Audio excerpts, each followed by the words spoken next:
Hello, welcome to the Ghost of Harrenhal. My name's Simon. And I'm Mackelly. Thank you for joining us for episode 105 of our chapter-by-chapter book review of A Song of Ice and Fire by George Martin. Today we'll be discussing chapter 31 of A Clash of Kings, that's Catelyn 3. And as always, we're going to chat about the chapter, we're going to try not to spoil any future plot points for you, and hopefully we're going to provide you with some entertainment along the way. We'll summarise what happened, discuss our thoughts on it, provide some useful background, compare it to the television show, indulge in a little pedantry, and cover some reader correspondence. Be sure to check out the show notes, they'll provide you some additional information about the characters and places in this chapter. Be particularly helpful if you're not reading along. How are you, Mackelly? I'm doing all right. Just had a bit of a setback. about an hour and a half ago, Stacy discovered that the AC, the air conditioning on our second story of our house is not working. So that's unfortunate. It is hot today. Yes, I played soccer football at lunchtime and it was really hot. Yeah, yes, it's in the mid-90s. And to make matters worse, my dad and two of my younger brothers are on their way down to spend the weekend here with us. So we're going to all be sleeping on couches and floors in the first floor in the basement, I guess. So yeah, I don't know how we're going to work this one out, but they're already pot committed. They're more than halfway here. It's about a 9-hour drive from Pittsburgh, so...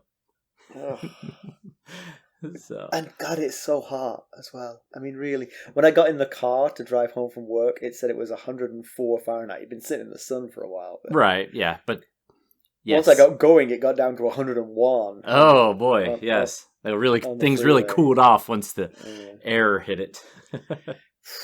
Yeah, not great timing. So the guy we've always used, the air conditioning guy we've always used, he was kind of getting up there in years, and he seems to have retired because his number is no longer in service. So I had to go with someone that I don't know, which is not ideal when you're dealing with a service professional. Yeah. So, yeah, well, you know. You know, my house is crumbling around me. What now? Some foundational thing is leaning. Oh no. Yeah, so I've had 6 different people crawl under my house this week to look at it and give me quotes and things. Oh boy. They're going to have to do it like a jack and then repair it or whatever. Something like that. Oh boy. Homeownership has its privileges. Yes. I've always said that a house is like a baby that never grows up. It constantly needs care like a baby. Yeah. So I got in touch with an engineering company to have a look at it, and they said, "Ooh, the age of your house, we usually don't bother." We just let it crumble. Just let it fall around my ears. Oh, that's good stuff. Your house is a little too old. We're gonna just put it on hospice. We just sent you this sheet of things that might go wrong. They all have, believe me. Oh man, that's not what you want to hear. Your house is not that old. Well, the good news is it's older than me. So, right. Wait, is that good news or not? I suppose it's bad news for the house, good news for me. It's significantly younger than your childhood home, is it not? By a good 100 or 2 years. Yes, God. That's still standing, so... Yeah. My mum just got some repairs done to the roof for the first time, because in England they make houses to last. Oh, really? So that roof has been on there like your whole life? Yeah. And presumably for the 100 years leading up to my life. Right, as well. yeah. Right, yeah. It's made of slate. It doesn't degrade. It's made of slate, you know. I mean, it would take an object falling from the sky to hurt that. Not water or hail. Well, if my roof goes, it's your fault because I got my roof guy through you. So I'm going to blame it on you if it fails in some way. Speaking of England, we have been watching. Speaking of England and you playing football, aka soccer, we have been watching Ted Lasso. Have you watched that? I cannot escape people telling me to watch this show. Oh, it is so good. We just finished season 1 last night, and I could literally start over again and watch all 10 episodes of season 1 and be very content. And Okay. one of the main actors, I forget her name, Waddingham or something like that. She's Game of Thrones. She's in the Game of Thrones, right? Yeah, she plays a Septa. That. Septa Yes. Unella, I believe. Yes. Yes. Who has a significant role later on. She Right. hasn't been in it yet. Yes, yeah. Yeah. So it's really good. If you could get access to Apple TV, to anyone, not just Simon, anyone listening, if you can get access to Apple TV, I really am enjoying that show. Well, you're not the first person to tell me, so maybe I should set aside my, I don't know what exactly the right prejudice, shall we say, against this show and give it a try. Is the prejudice founded in anything? It's partly because the character was created for a commercial. I was going to ask you about that because at the beginning of every episode it says based on a character from NBC, and I had no idea who that was. I was going to ask if you knew. So when NBC got the rights to English soccer, they created this character to make some humorous commercials for like Americans watching Premier League soccer. Yeah. And that was the character. It was Ted Lasso, played by the same guy. Oh, they made a whole show out of those. Exactly, which is why I'm a little bit prejudiced against it, because I'm just like, he's like a marketing tool, you know. Right. But I mean, I guess it's good. The writing, the acting is fantastic. What is he called? What's his name? Jason Sudeikis. Jason Sudeikis. He said that he wasn't interested when he first got the suggestion, when his agent mentioned it to him. But he said when he read the script, he was like, "Oh, I'm in." You know, so you can tell Apple or whoever produced it did not skimp on acting and screenwriting. It's really good. So I recommend it. All right. Well, let's get down to business. How did we leave Catelyn Stark? Last time we saw Cat, she was beseeching Renly to aid Robb Stark. She was despairing at the youth and impetuosity of Renly's advisors. Their lust for war and glory was palpable. And with Renly, she learned that... And with Renly, she learned that Stannis Baratheon was besieging not King's Landing, but the Baratheon home of Storm's End. Why don't we give them the summary of this one? All right. Well, Cat and Hal Molan are first to arrive at the spot chosen for the meeting of the two rival Baratheon kings. She knows this won't be easy and longs to be back in Riverrun with her dying father, or even Winterfell with, her kids. Although she can't see the sea, she can smell the salt in the air. The giant fortress of Storm's End is visible, though, and Stannis' army looks tiny compared to its might. Stannis arrives after Hal Molan, true to form, announces that it would be Stannis riding towards them. He also mentioned that they were the first to arrive when they were the first to arrive. he had two great moments, Hal Molan, stater of the obvious. Stannis arrives with Melisandre as his standard bearer. The Baratheon crowned stag is much diminished on his new sigil. It's within a red heart, which in turn is within a sunburst of flames. Stannis expresses surprise at Cat's presence and condolences for her loss, but he adds that Ned was no friend of his. He lists his grievances, but promises that she'll have justice when he takes the Iron Throne. She wonders to him why he's here and not at King's Landing. Well, he points out, and not unreasonably, that he needs the lords that currently march with Renly. He asks if Robb is siding with Renly, and Cat says that Robb is king in the north by the will of his people, but he holds out the hand of friendship to all. Stannis replies that kings have only subjects and enemies, no friends. Renly arrives at this point, with Brienne as his standard bearer.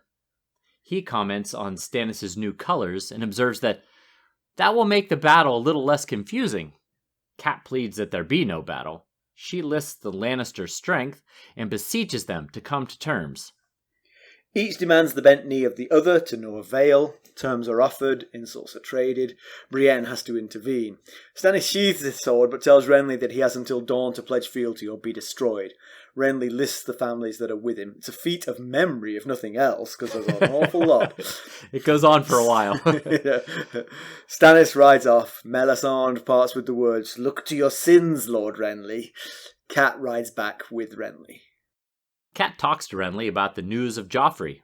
This does make Stannis the rightful king. Only while he lives, Renly observes. he goes on to refute hereditary law. He rattles off a long list of his glowing attributes, and then Cat throws in humility, just for grins.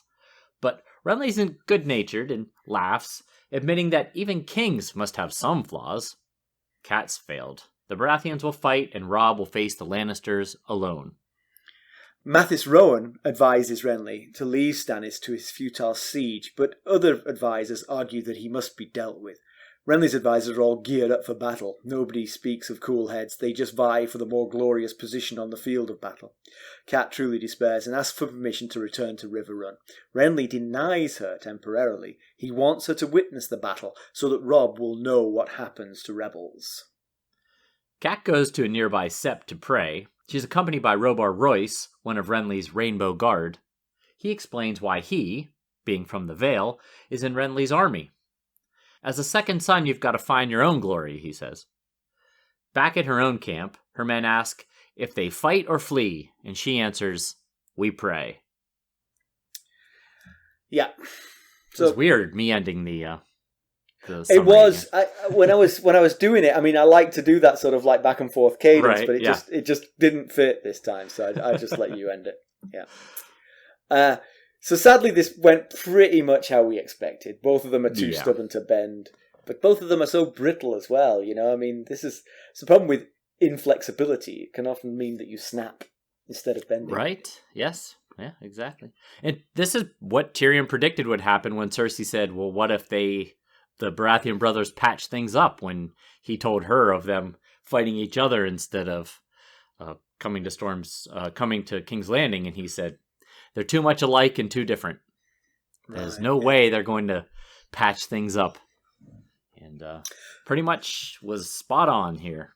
Yeah, I will say one of my principal joys in reading the Game of Thrones books, the Song of Ice and Fire books, is when two characters who you've learned about and know come together for the first time. Because the whole canopy of this is so huge. You know, the tapestry is so enormous that that you can spend whole books where two characters both of whom you know well but have never met, just keep on orbiting away from each other, and then finally when they come together, this is actually a minor one compared to some of the ones that are still to come. But sure, yeah, Renly and Stannis coming together was long foretold. You know, it felt like it had to come.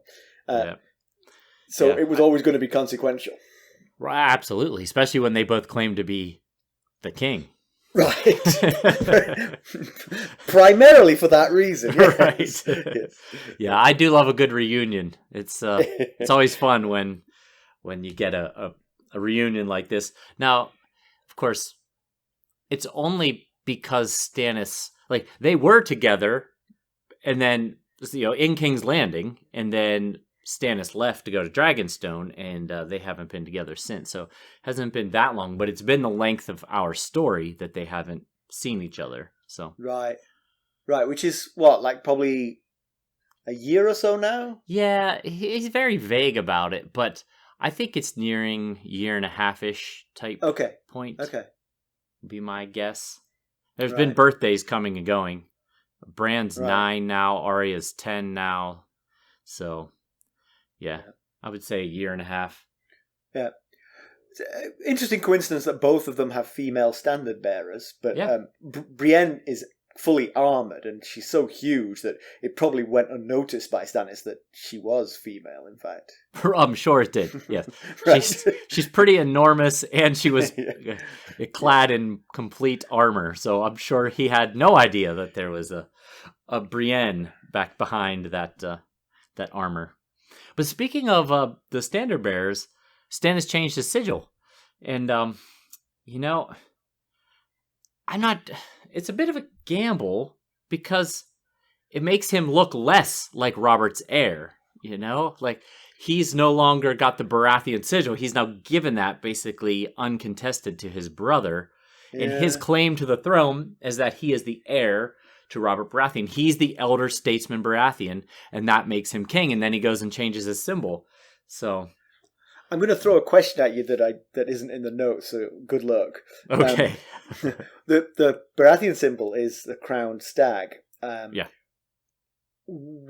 was that sigil adapted when Robert became king to add the crown? No, it always had the crown. It's always had the crown. Yeah, I'll actually explain the history of the Baratheon sigil in the background info. Oh, see how I skipped over the background info when I was practicing this. Yeah, I mean, Stannis is his own man. I mean, that's for sure. But I do take your point. I mean, you are denying your own heritage in some ways, which then opens the door to Renly saying, well, ta-da, right, I'm not. Yeah. Yeah, but it's also surprising because in Davos 1, he told Davos that he didn't believe in gods and that he only planned to use Melisandre, the fear and unfamiliar nature of Melisandre to his advantage. And here he seems to be embracing R'hllor a lot more than he was in that particular chapter.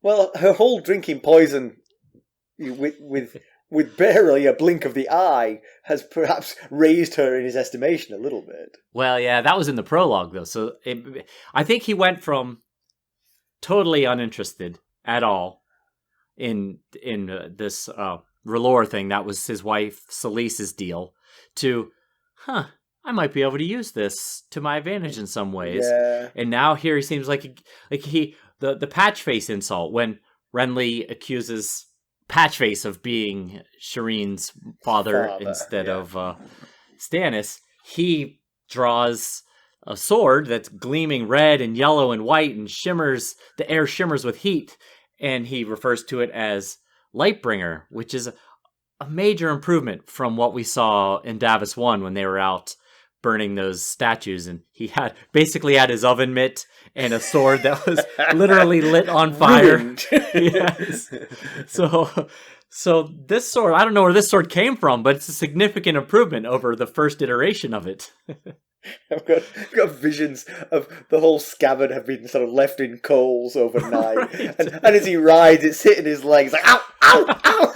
Yeah, was it burning in the scabbard? He pulled it out, but he calls it Lightbringer, which is known as the Red Sword of Heroes. So he just doesn't seem like the kind of guy who would pretend that his sword was something that he knows it isn't. Doesn't feel like in his nature. So I don't know. But yeah, it just felt like in Davos 1 he was pretty much just like tolerating the whole sword and statue burning and not really buying into it. And something seems to have changed at least a bit since then. Yeah. So Stannis tries some small talk with Cat, and he's really not very good at it. No, he's terrible. Yeah, he offers condolences, which is a nice thing to do. Yes. But then can't help himself by saying that he was no friend of his. But then the grievances that he lists are so minor and have nothing to do with Ned. And they have nothing to do with Ned. Like Ned came and relieved him in the Siege of Storm's End at the end of Robert's rebellion. Okay. Right. Which is actually a good thing. That's that. He was eating shoe leather at the time, and he got a meal. But he said, but that was just Robert's orders. That's the only reason he did that. I'm like, he did it. I mean, right. Regardless, he did it. Yeah. But then he flips that around because he said, and then he took my job because I should have been hand of the king, and Ned took it. But it's like, but that's because Robert offered it to Ned. Ned didn't want it. Right. Ned didn't petition to become Hand of the King. Right. I'm sure he would have wanted nothing more than to give it to Stannis. He didn't want to go. Cat's the one who talked him into going. So his complaints are kind of like, the things he did for me were only because Robert ordered him, and the thing he did against me was not because Robert ordered him, that was purely him. I'm like, that's just, you don't have to say these things, and what you're saying is petty and vindictive anyway. Yeah, when he made this little conversation here, it makes you see why he has trouble garnering support, why Renly has such a better time of getting support behind him, because he comes off as prickly and rigid and seems to ruminate over grievances and slights regardless of how big they are or how long ago they were. And the thing is, I would imagine that given that he's known to be unforgiving, like the Red Wines and the Tyrells, he's got a beef with them, is it? Is it Red Wines and Tyrells? Well, those are the ones that besieged the castle. Yeah. Besieged Storm's End. That I can understand. I mean, they literally tried to starve you to death and you only just survived it. That right. I can understand having a beef with them. But what Ned did is nothing. I mean, you really can't have any friends if you're going to shun people for that. That's a good point, yeah. You once breathed some oxygen that I thought was mine. That was my oxygen. Yeah, he says that Ned was no friend of his, but if he knew the length that Ned went to try and secure the Iron Throne for him, he might feel differently about Ned. Ned is dead trying to put Stannis on the throne. Yes, yeah. It's of really... course, to be fair to Stannis, he doesn't know that. He doesn't know that that's the reason. Yeah, he doesn't. He never heard from Ned what Ned was trying to get the message to him. So exactly. That's unfortunate. The letter was supposed to go with Fat Tom and the girls when they went back to Winterfell, but then Fat Tom was with Ned when he was taken captive and Fat Tom was killed, so the letter never got there. But Ned did have Pycelle send Stannis a letter earlier urging him to come back to King's Landing, and either Pycelle never sent it or Stannis ignored it. But Stannis received it and went, "Oh, typical Ned, bossing me around." That's what he did. Yeah. I'm never going to forgive him. And he offers justice for Ned, despite the fact that he was no friend of his. And Kat says she prefers just having her girls back. And she says this line. She says that Cersei still holds my Sansa. And of Arya, there's been no word since Robert's death. I feel like this is news to us. Because from all we've heard on both sides, I felt like both sides believed that the Starks thought the Lannisters had both girls. Let me reserve my response to that particular comment until we get to pedantry. Okay. Because you have hit the nail on the head, sir. Yes. So Stannis says that the Iron Throne is his by right, and all those who deny him are his enemy. That's kind of his MO. Yep. And Renly tells him nobody wants you for their king, which that is a problem. It is. It's this whole chapter. I really felt for Stannis. I know he comes off as a prickly jerk, but Renly was just such a petulant little child in this whole little brothers conversation. Little brothers always are to elder brothers. Yes, maybe it's because I have an older brother too, but I have little brothers, and the whole time I was like, just arrogant, petulant little brat. But yeah, so when he says that, Kat snaps, and she lays out the situation that about the Lannisters' forces. She says Tywin's got 20,000 sitting in Harrenhal, and that the remnants of Jaime's army from the Battle of the Camps that had besieged Riverrun has regrouped at the Golden Tooth, and now there's a new army coming together in Lannisport. And I think that's news to us, that the veterans of the Battle of the Camps that didn't die are gathering at the Golden Tooth. I don't think we'd heard that news before, had we? Well, when you ask a question like that and I haven't done my research, then we're relying on my memory. But didn't we have quite a long discussion about Kat's journey south and how she was avoiding the region of the Golden Tooth? Because of that. No, not necessarily because of that, but that's possibly why. So maybe... Right. Yeah, that could be. This is just expanding on something that was already being hinted at, that had become dangerous to Starks because that's where Jaime's forces were retreating to. Yeah, that could be. That makes sense. Of course, Theon told us in his first chapter when he was talking to his father that Robb is headed in that direction. Robb was planning on heading west through the Golden Tooth to get to Lannisport. So that could be problematic if there's a force laying there. But it seems like Kat already knows about it. So if Kat knows about it, then chances are Robb probably knows about it too. Yeah. And then Renly says something fairly stupid, that he said the Lannisters can await his pleasure. But that's not how you use your forces when your opponents are on the ropes, which they slightly are at this moment. They are dispersed, disorganized, and bloodied from various battles. Now's the time to put your foot on their throat, you know? Yes.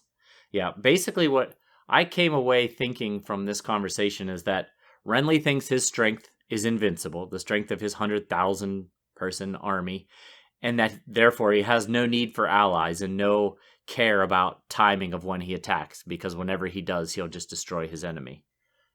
That does not sound like the mind of a seasoned military commander. Yeah, but he's not completely blind to the allies, because he's been, you know, marching through the south, picking them up as he went, you know, and he's managed to build this huge army. Yes, I guess I'm thinking the major allies, the other kings. But yeah, that is his problem though now, because he clearly has the largest force in Westeros, so he can do this by himself. And then it's like, well, do you want to fight Robb Stark for the North, or do you want to just let him be the king of the North? You know, right? Yeah, it's cold up there. You don't need it. You don't live without it. You don't need the taxes. You've got the reach. The reach exactly. You've got the reach in the West. They're rich enough. So one thing I thought during this chapter was how there's so much information available to everybody in this book, and it is sometimes sort of startling when you realize who doesn't know certain things. Right. So when Stannis we actually kind of skipped over this in the recap, but Stannis makes the accusation about Joffrey's parentage, right, in the conversation with Renly. He says, "I'm the true king because Joffrey is the child of incest with Jaime Lannister and Cersei." And Cat did not know this. This was the first time she'd heard this. Right. Which is really, I mean, like, she must be the last person in Westeros. She might be. She's been on the road this whole time, you know, she's just missed it. Well, the last she saw Ned, they were discussing the dagger, which eventually led to Tyrion's arrest.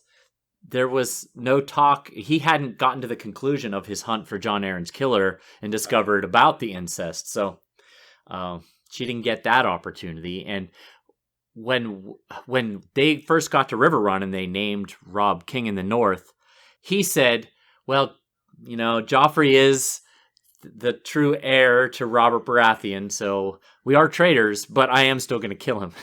Right. So, but we had also discussed a few times about what Renly knew and why he fled King's Landing when he did at Robert's death, and we wondered if maybe it was because he knew about the incest, but it certainly seems like he didn't, because he here kind of mocks it. What he says, he was with Lord Rendell Tarley when he got his letter from Stannis announcing this whole incest thing, and that's he indicates that's how he found out about this. So it seems like maybe he and Barristan Selmy must have been the only members of the small council who didn't know, because every other member of the small council has mentioned that they did know. Yeah, which is interesting then, because now we get a little bit of the sort of like the piecing together of the timeline of all this. So, as you just mentioned, Stannis and Renly were together in King's Landing for quite a long period of time. Right. A year to 18 months ago. Stannis was there telling Jon Arryn of his suspicion of Joffrey's parentage, but he never confided in Renly. Good point. At least what you're saying here makes you think he never confided in Renly. Sure does, yeah. Even though Renly would have been fascinated to learn that news and actually potentially an ally for Stannis' later claim to the throne. Right. Had he known up front. But now, because Stannis didn't share it with Renly is now in the position which he adopts of saying, well, isn't this self-serving? Right. Isn't that convenient? All of a sudden... you're the heir. Exactly. When you're third in line to the throne, you suddenly cast aspersions on the first two's claim. Yeah, it's not great timing. It did not work out well for Stannis. Which, of course, had he confided in Renly wouldn't be able to say this. Makes you wonder why he didn't. He must not have trusted him at some level. Right. I mean, like, did he think Renly would go to the Lannisters with that? Is that how untrustworthy Renly is? Right. Well, we see now that Renly has no honor to, has no feelings of honor for his family, you know, to especially to his older brother. Well, very little. He's willing to kill him, even though at some point in this chapter he admits that, yeah, he very well might be the heir if that story is true. Yeah. He said he's still like, yeah, and he's the heir until he's dead, and then I'm the heir. So yes. Yeah, but I'm not. I think that's a little bit unfair on Renly, because he actually is raising a very good point. If in all honesty, Stannis is the heir, and then Renly is next in line, the fact that he perceives himself, not unfairly, to be built for kingdom far more than his older brother, then saying, well, let's just ignore the hereditary laws in this case and let's make me the king, isn't actually that dishonourable. It's a little bit treasonous to your brother, but apart from that... Yeah, you can certainly see why it rankles Stannis, because it is absolutely direct. I guess you're right. It is the fairly standard law in Westeros, is the hereditary inheritance. Right, but coming back to the question that Varys posed to Tyrion about power. What is power? Right, sure, the hereditary laws, but if the younger brother ups and kills the older brother, well, the throne is his, Yeah, I guess if you're all right with fratricide, as long as he's all right with... Stannis makes that a lot easier than it would be for most people, for sure. But so the other part of that's interesting to me is that Cat asks Stannis why he kept this news to himself, and he makes the very interesting point that he thought that he wanted Robert to know it. He wanted Robert to learn this news, but he didn't think hearing it from himself, from Stannis, would be the right vessel for it, which does show a little bit of sort of self-awareness of Stannis, which he has not exhibited very much of in our dealings with him. It's a well thought out idea, absolutely. Yeah, he thought if John Arryn was the messenger, then Robert would take it a lot better. I mean, obviously he'd be mad about it, but he wouldn't doubt the messenger. He would believe the message, hearing it from John, who he saw as a father, Yeah, it makes sense. Stannis comes to him and says this. He could certainly come off as self-serving, because that makes him the heir. Right. So you get John Arryn, who... But not just that, but also because Stannis doesn't like Robert very much. And nothing a younger brother would like to do more than tell an older brother, hey, your kids aren't yours, Yeah, unfortunately the whole thing leaves him with no proof now. Right, and what's interesting then, I think, is that John Arryn doesn't rush to Robert with the news. Instead, he does his own investigation to try and get to the bottom of it, because he's okay. I hear this suspicion, but the kid's blonde, big deal.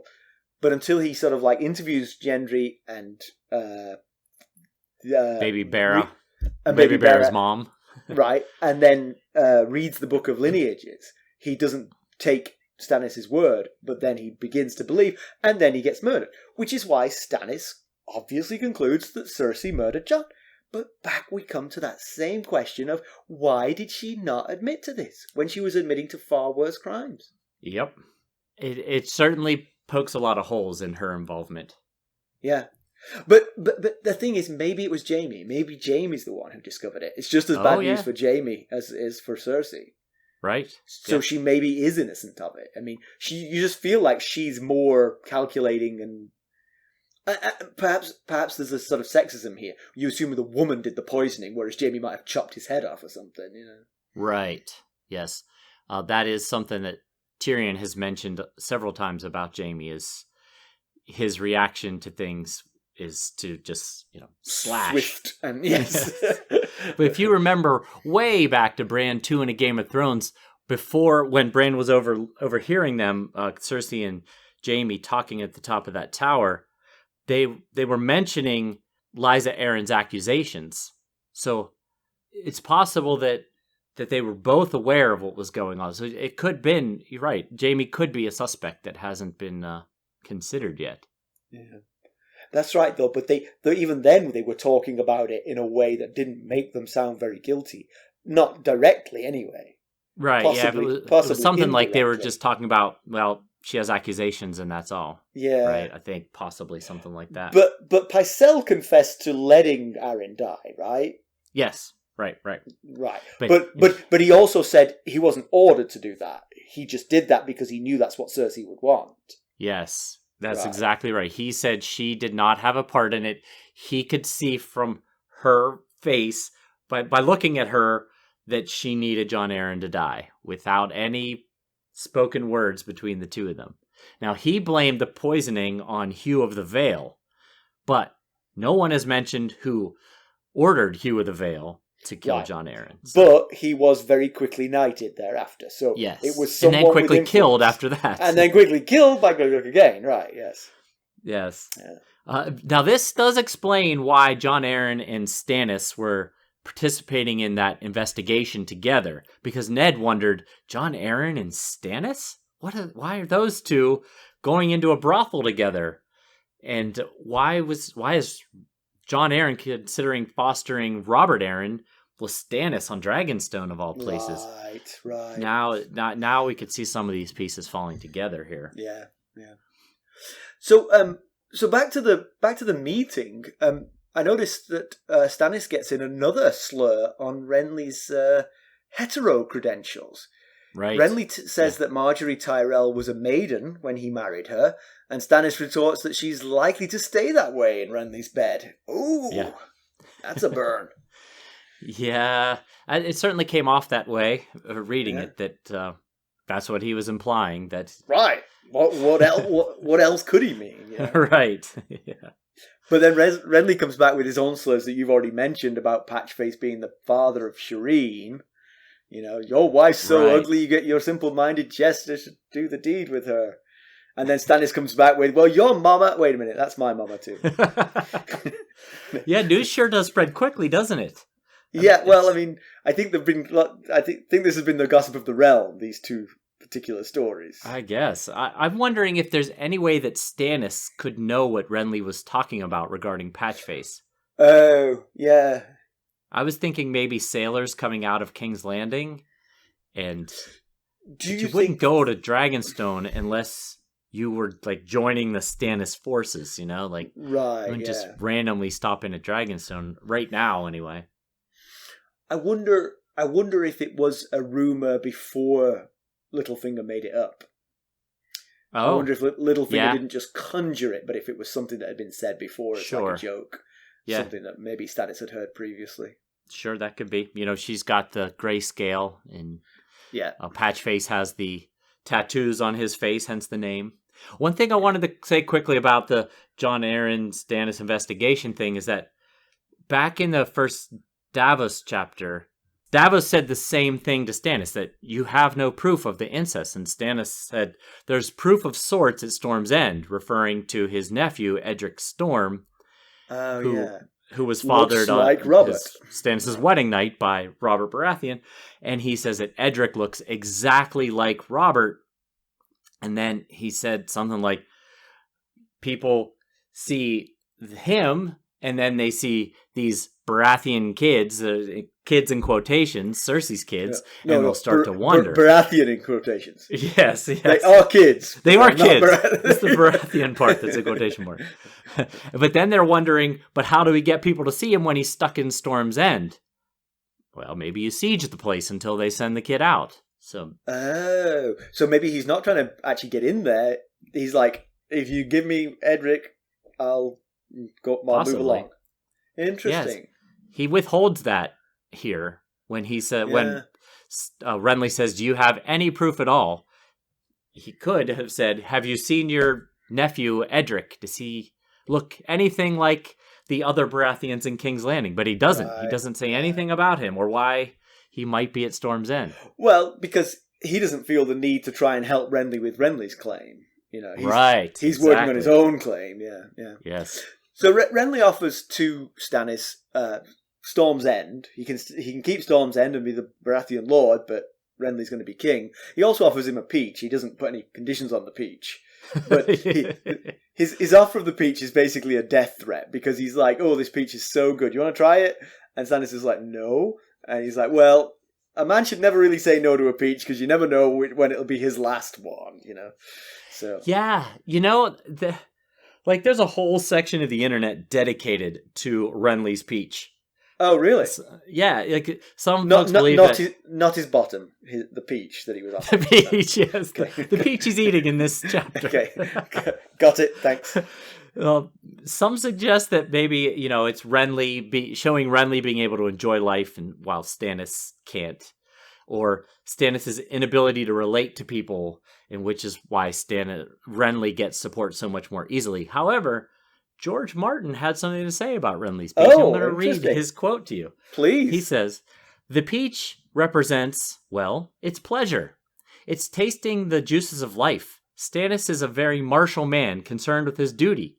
And with that peach, Renly says, smell the roses. Because Stannis is always concerned with his duty and honor and what he should be doing, and he never really stops to taste the fruit. Renly wants him to taste the fruit, but it's lost. I wish," and then he goes on to say, "I wish that scene had been included in the TV series, because for me, that peach was important, but it wasn't possible." Funnily enough, actually, now I know that I'm wrong, I'll carry on anyway. I thought it was sort of like, yes, I can definitely see that interpretation, and certainly that's a clear sort of like message being given. But I also thought it was like see, I've got Highgarden, where the peaches grow. Yes, right. They're on Team Renly. Enjoy your codfish. I've got peaches. Yeah, exactly. Very interesting. Thanks. So Stannis' counteroffer is actually more generous. It doesn't include peaches, but it is that Renly can have Storm's End. So they're both offering Storm's End to the other one.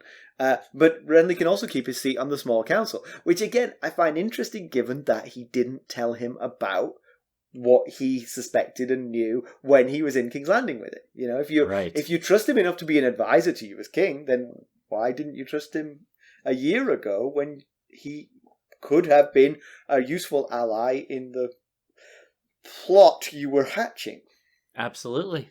It's a very curious situation. The extra thing that Stannis is offering is that he would name Renly his heir until Patchface delivers. I'm sorry, not Patchface. Until Stannis until Stannis fathers a son. Sorry. Yeah, I agree. I think that's a pretty fair offer, especially for how petulant this younger brother is being, throwing all these insults and disrespect his way. And let me just remind you that Robert and Stannis were only like a couple years apart. But Stannis is like 13 years or so older than Renly. This is a significantly younger brother. And maybe he's too young to get how disrespectful and petulant he is coming across here. But it continued to rankle me the whole chapter. Yeah. So, you definitely became Team Stannis reading this, didn't you? I see this. I did, yes. Yeah. So Renly paints a pretty grim picture of things for Stannis. He does list all the houses that are supporting him, and literally neither in the summary nor now do we have time to go through them all. Right. It was a huge list. It's like a page long. It was, yeah. Stannis, of course, is undeterred. He started this chapter by saying, I don't have the men to contest for the Iron Throne. He only told Cat that. He didn't tell Renly that. That was before Renly showed up. So how does he plan to, as he says, destroy Renly when he has just such a significant... it's like 50,000 to 5,000. I mean, it is... I don't know. We never get an exact count of... because Renly only brought his mounted force, not the foot. So we don't get an exact count, but it has to be... Renly, he might just be disparaging Stannis again here, but he says, what, you've got 400 mounted and about 5,000 total? So, I don't know what his plan is here, but I wonder if Melisandre maybe factors into it? Well, I mean, that's the one thing that you get from this, is that Stannis and Melisandre leave the meeting not bothered. They're not afraid. They're not deterred. Right. And it's like, how could you not be? What is it that you've got plotting that makes you have any kind of confidence in what's to come? Yeah. And to me, it feels like it must be an assassination attempt. Because that's the only thing that could get you out of this mess. Because if Renly were to be assassinated, then everything falls into place for Stannis. Even if it's Stannis Even if Stannis sneaks in there in the middle of the night and slits his throat for all to see, they're all going to swear fealty to him because he's now the only Baratheon. Yeah. Except for the ones in King's Landing. Well, okay, the only true Baratheon. Right, yes. Now, way back in the prologue, Selyse told Stannis that Melisandre looked into the fire, which is what the red priests and priestesses do. That's how they see the futures, through the fire, and she saw Renly dead. But, of course, she also said the Florents were going to support Stannis, and the Florents are one of the names that Renly mentions is on his side, so... For now. Right, yes, for now. If Melisandre's previous prophecy comes true of Renly dead, then her secondary prophecy of the Florents supporting Stannis will also come true immediately afterwards. Very good point. Very good point. Yeah. But that's the thing. That's the thing about prophecies, though. I've said this before several times. This goes all the way back to sort of Macbeth. Prophecies gain their own momentum. The prophecy comes true because the prophecy was made. Oh, yeah. Melisandre has said, "Oh, I saw Renly dead," and now she feels a little bit of responsibility to make sure that happens. Otherwise, her prophecies aren't so good. Right? Yeah, I get it. Yeah, but back to your other point about Renly having such an overwhelming force is that he doesn't even question what Stannis might have up his sleeve. Right. He just mentioned, he just laid out this situation of how so incredibly heavily he outnumbers Stannis, but Stannis didn't cower or anything. He just like, all right, well, you've got till tomorrow or I will destroy you. You know, you'd think if he were a true military leader, he would go back to his men and say, okay, what am I missing here? What could he possibly have up his sleeve? Right. Yeah. And I want to read out what you put in the notes here. Stannis doesn't seem like a guy to boast about victory if he's unsure about it, but I would say Stannis has never been unsure of anything. Certainty is his trump card, you know. Good point. So Catelyn compares in her mind, she doesn't say this to anyone, she thinks that Renly is a lot like Robert, but that Robert had Ned to temper him. And she doesn't say this, but I would like to interject. He also had Jon Arryn to temper him. You know, these were the cool heads that kept Robert's worst instincts at bay. Right. And Renly doesn't have these people. None of his advisors are giving him any kind of, you know, the strategically, well, the more tactically poor thing that he did in this chapter was to ride ahead of his troops to this meeting, leaving behind his foot soldiers and his food and all that kind of thing. So he's put himself in a far more vulnerable position than he needs to be because he's hot-headed. And if Ned had been there, he would have said, no, wait, Stannis is besieging Storm's End. He's not going to win that in a couple of days. Let's take our time and get there en masse. Yeah, they mentioned that the walls of Storm's End are 40 feet thick on the narrowest part and like 100 feet high. He's got like 5,000 men. So there was no need to rush here. They're just take even with time. Good tools, it's going to take a while, yeah. Right. Yeah. But Cat actually, there's actually a couple more instances where Renly kind of compares to Stannis. You remember, Renly freely admits to Stannis, okay, yeah, you've got the better claim, but I have the bigger army, which is the same thing he told Cat last chapter when he said, my brother Robert, they called him a usurper. He won the throne without a claim by killing Rhaegar with his warhammer. This, referring to his vast army, is my warhammer. Right. So I'm going to take the throne even though I don't have a claim with this warhammer. But then he says, he compares himself to Robert when Stannis says, you have no claim.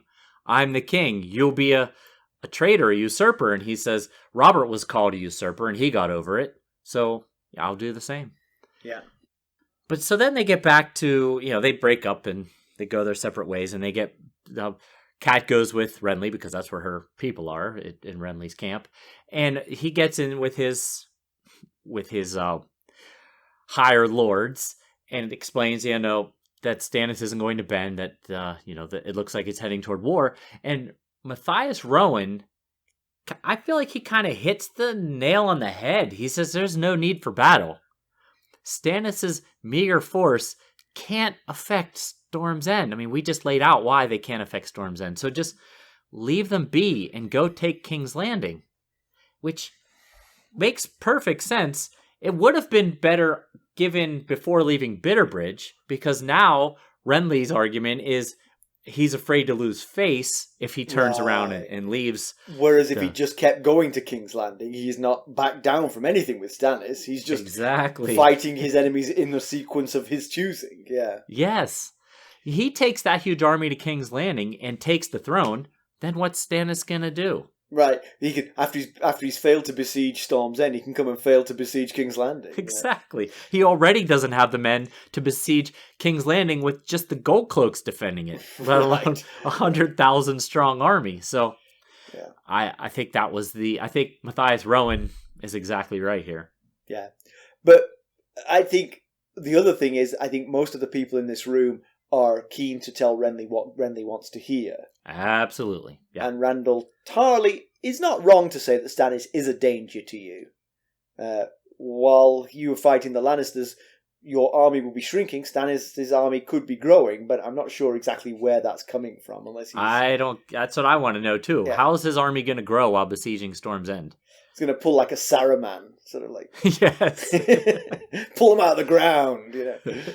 Yeah. Even if Renly takes casualties at King's Landing, he could lose like 95% of his army and still outnumber Stannis' army. Unless, I know that Stannis sent some people out. He sent Davos out and Davos' sons out to try and gain some support, but he'd have to gain so much support in such a short time that I just don't see how that's possible. Yeah. So yeah, I mean, basically the other lords in there all agree with Tarly. They are Knights of Summer. They want to be in this with Renly for glory and poetry, songs in the future. That's what they're looking for. They're looking for the glory. So when all that comes to an end, sort of like they prepare for the evening before the battle, Brienne, she is heterosexual. She has eyes only for King Renly, and she volunteers to help him dress for battle, which makes all of the guys laugh because they are school children, basically. Aren't we all? Yeah, true. And Kat feels sorry for her because she realized last chapter that just in quick first meeting of Brienne that she was in love with Renly, but she sees it here again and thinks, she's in love with him. She'll be his squire just to touch him. Yeah. And while Renly does agree to that, he doesn't exactly banish the rumours of his own preferences when he sends everyone away from potentially his last night on Earth, except the dashing Solaris Tyrell, the Knight of Pansies, if you'll remember. And let's hope they're not both too tired from a night of praying to fight in the morning. Yeah, there's that was not lost on me either. Yeah. That's. But honestly, I think between Stannis and Renly, there is one good king here. Stannis is... Mash up! Exactly. The Stannis' drive, ferocity, his strength, his focus, but softened by Renly's touch, popularity, charm. They should rule side by side and cancel each other's worst attributes out. Exactly. If they could come up with a way of how to do that, they would have a perfect king. Yep. All right, you got some background for me that I haven't read? I do, in fact. Now you can read along. So at the beginning of this chapter, while, as Hal Mullen points out, Kat and Hal are first to arrive at the meeting spot, she's ruminating over the origins of Storm's End, and I'll just kind of quickly recap what she thinks about here because it ties in. Storm's End having been built by Durin Godsgrief, not once, but 7 times, because, you see, he fell in love with and married the goddess Elenai, and she was the daughter of the sea god and the goddess of the wind, and because of their disapproval of the marriage, the godly in-laws sent a storm to blow down and smash the first iteration of Storm's End, killing most of the wedding party to boot. Durin, being a rather stubborn guy, continued to rebuild the castle time and time again, only to have the in-laws whip up a storm once more and crush the newly built castle each time.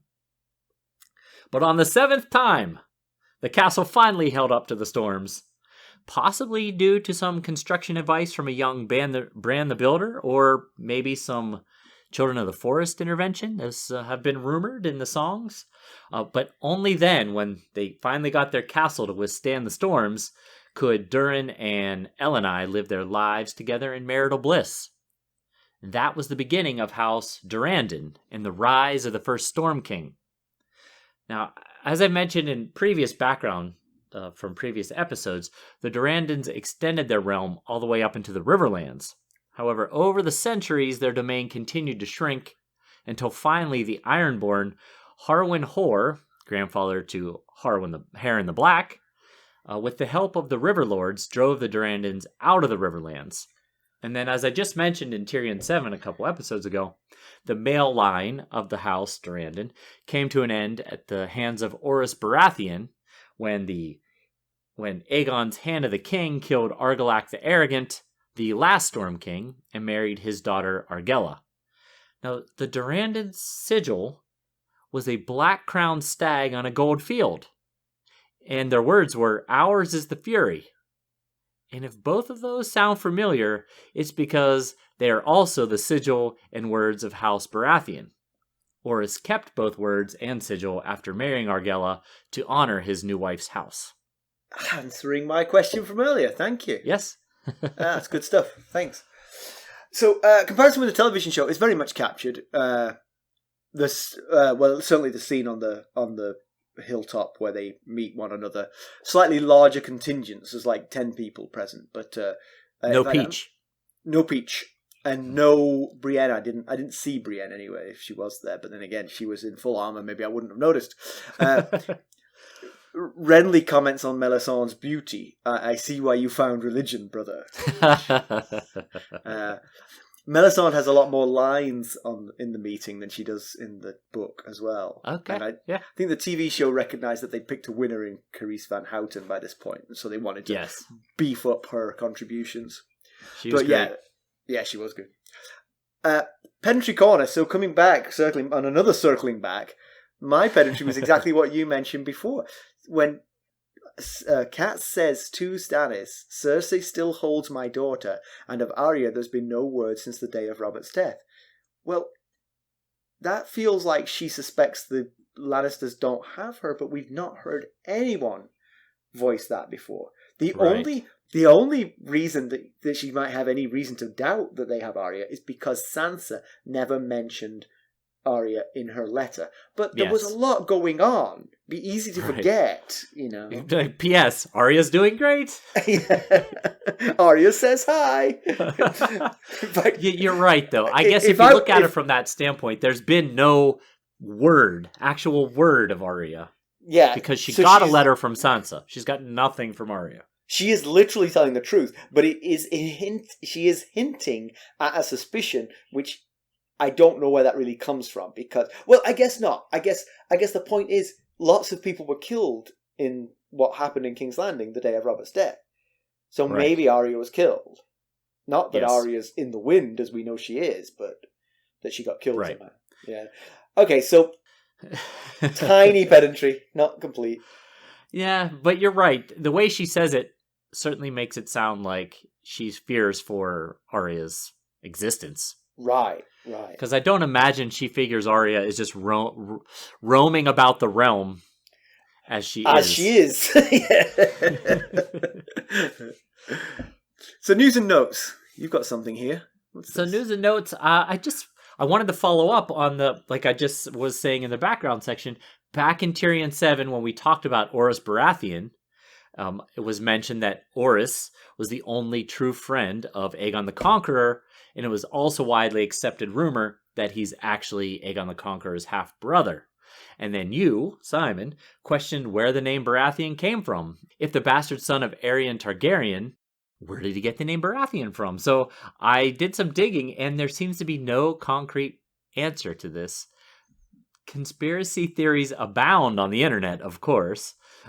Some of the popular answers include that it's a Valyrian bastard last name, but most Valyrian last names have a Y in them, which is not. Celtigar is a Valyrian last name, and it doesn't have a Y in it, so it's not unheard of. Also, possibly a name that he just gave himself. And then one interesting option proposed involves House Bar-Aemon. They're from Sharp Point in the Bight, very close to Dragonstone, so it's possible there was some influence between the two places. And in Hebrew, Bar means son, so maybe Baratheon is like son of Athian or son of Theon. Maybe there was a Theon involved, I don't know. But I thought you said he was the son of Aerion, right? Right, yeah, maybe they pretended like, maybe they didn't let the guy know this is not your son. I don't know, that's just a theory thrown out there that possibly there was some sort of father figure named Theon or Athion or something like that. But, and not for nothing, but House Bar-Aemon was sworn to the Storm Kings prior to Orys dethroning the Durandons. So, I don't know. But one that I kind of liked is some likened Orys to Jane Poole. Jane Poole was the daughter of Vaon Poole, a member of the Stark household, and Sansa's best friend, but not her bastard half-sister. So maybe just because Aegon and Orys were so tight, this rumor just spread that, he must be his half-brother. Right. He was from a long line of Baratheons. Right. So there you go. The answer is, I don't know. Nobody seems to know where the name Baratheon came from. So we have a review from Apple Podcast. Hijcall876 $ampersand. Thought-provoking entertainment. Yeah. I really appreciate the detailed breakdown of A Song of Ice and Fire chapters. The discussions are informative and thought-provoking without feeling stale. Highly recommended listening. I challenge the avid podcast listener to give the podcast a try. Past 1 to 2 episodes, apparently those weren't the best. The early episodes are a little cheesy as Simon and Mackelly fine-tune their style. Their authenticity is endearing, and I enjoy hearing the first 5 to 10 minutes of the podcast detailing day-to-day family life during COVID lockdown. Well, thank you very much. That is on the money, that review. Right he's not wrong. Yeah. I often wonder how we get any listeners past the first couple episodes because they're so stale and we were so we just didn't get we didn't have our personality out there yet, we were just kind of figuring things out. So I agree, the first 2 can be a little tough to get through, but I'm glad you made it past those first 2. Yeah. Well, let's draw this one to a conclusion. Otherwise, we're going to lose more of them. So Cersei will be doing backflips if she knew the stupidity of her enemies. They're both so stubborn and unyielding. Renly might be right about the kind of king he'll make, but he better start showing some better judgment now if he's going to ever become king. Yeah.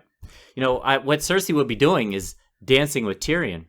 Possibly even dancing with Tyrion, yeah. That's what she was doing when she found out, so she might do it again. Yeah. And Stannis' reputation for not being very likeable is clearly well-founded. He begrudges the man who was asked to be hand of the king when he was overlooked. Shouldn't your beef be with the person who appointed him, not the person who got appointed, You would think so, yes. He seems like the kind of guy who just likes to gripe about grievances and slights. Yeah. But... yes, I agree with you. You can certainly see from this chapter how he doesn't have a lot of buddies. He's a tough nut to crack, that Stannis Baratheon. But I really struggled with Renly in this chapter. I found him rather detestable. Jovially talking about fratricide. At least Stannis seemed to feel sad about the idea.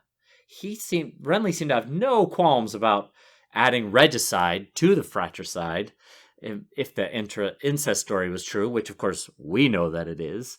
So, he says to Cat, he's the true king while he lives. And I was like, okay, well, if you're so cool with killing your brother, then why not just play along and help get Stannis onto the throne and then kill him? It'd be a lot easier than this fighting going on here. Just join forces, get him on the throne, and off him. He said he'd make you his heir, so if you're all right with killing him, then just do it then. It'd be easier. Yeah, but the part of the problem is once you've gone to all this trouble of amassing 100,000 army and all of these lords, you can't really say, well, you know what, now I've thought about it some more, I'm going to take a step down and let my brother take over, you know? Yeah, I guess I mean, like, from the beginning. Like, if he knows that Stannis is his significantly older brother, so if you really couldn't care whether your brother lives or dies, then help him get on the throne and then kill him. It'd be a lot easier than this. I didn't care for Renly's attitude in this chapter, clearly. And Stannis, Crescent, and Donald Noy have all, stated that basically they think of him as a pretender, not a ruler. So, yeah. He definitely hasn't done much to give us any indication that he can rule, but apart from his ability to gather followers, and that's important. It isn't. Well, it's not that important in the hereditary system, but it's useful. It's useful in a hereditary system that's breaking down because it allows you to have 100,000 strong army. So, yes, it is. Melisandre is kind of sinister. She doesn't say much in this chapter, but if I were Renly, I'd be looking to my sins just in case. Right. She said to look into my sins. Okay, let's go through these. Yeah. Can you help me? Can you help me, Solaris? Could you remind me of one or two of them, please? Like I said earlier, Stannis seems to be increasingly embracing R'hllor and Melisandre. He brought Melisandre with him. First of all, it's something we hadn't really thought about. Is right. He chose her to come with him to this. Only one person came along with him. So it just it seems like there was a progression of high skepticism in the prologue, using her to scare people, but seeming to really only tolerate her antics in Davos 1, to adopting the sigil of R'hllor, calling his sword Lightbringer, and bringing Melisandre with him at this meeting. So it seems to be a progression going on here. Yeah. Kat is probably right to despair, but certainly Team Renly think they're going to win the battle swiftly and decisively. And if Renly could remove Stannis with minimal losses, and being Renly, he'd forgive those who fought against him, Yes, right. The people who were loyal to Stannis aren't doing anything wrong in Renly's eyes, but once Stannis is dead, he could say, hey, put up your swords, join my team, Yeah. The other way around, Stannis might have to execute 100,000 people here. He just might. One by one. And he goes to the Ned Stark school. He's like, I'm exhausted. I gotta do it myself. In fact, Renly says to Stannis, probably most of your people are going to come to my side before we even start the battle. Right. So, he is expecting them to come to his side at some point. So if Renly's right and this does go the way he wants, then he really would be in a position to go fight the Lannisters and Robb. Well, yes. Not necessarily fight Robb, fight with Robb, perhaps. We'll have to see how that pans out. Right. Anyway, as always, you can reach us at ghost.harrenhall@gmail.com and follow us on Twitter at ghostharrenhall. We're on Facebook, Instagram, YouTube, and Discord. And if you would, please go out and leave us a 5-star rate and or a fantastic review. We certainly would appreciate it. And if you leave us a fantastic review, we just might read it on a future episode. Thanks for listening. Thanks. Bye. Bye.